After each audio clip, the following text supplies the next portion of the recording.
Sementara itu, dari Kabupaten Muara Enim dilaporkan menjelang momen Nataru, harga telur di Pasar Impres Muara Enim melambung tinggi, bahkan lebih tinggi daripada harga daging ayam. Kondisi ini membuat konsumen enggan membeli telur.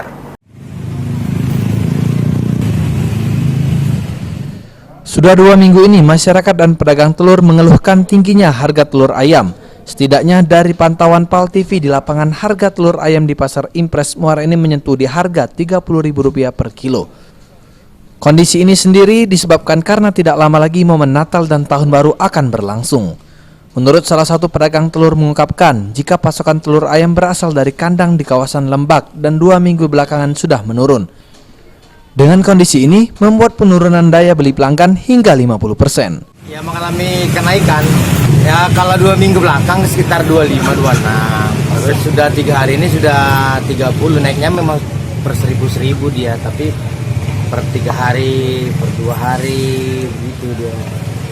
Agak sulit lah. Biasanya kan orang beli 2 kilo jadi sekilo. Mengurangi otomatis. Biasanya Nataru, Natal Tahun Baru. Biasa. Oh, enggak bisa diprediksi, tapi biasanya sampai Natal normal lagi biasanya. Sementara itu, salah satu pembeli mengaku jika saat ini harga telur lebih mahal daripada harga daging ayam yang hanya Rp27.000 per kilo. Selanjutnya, Yeti pun berharap harga telur bisa kembali turun.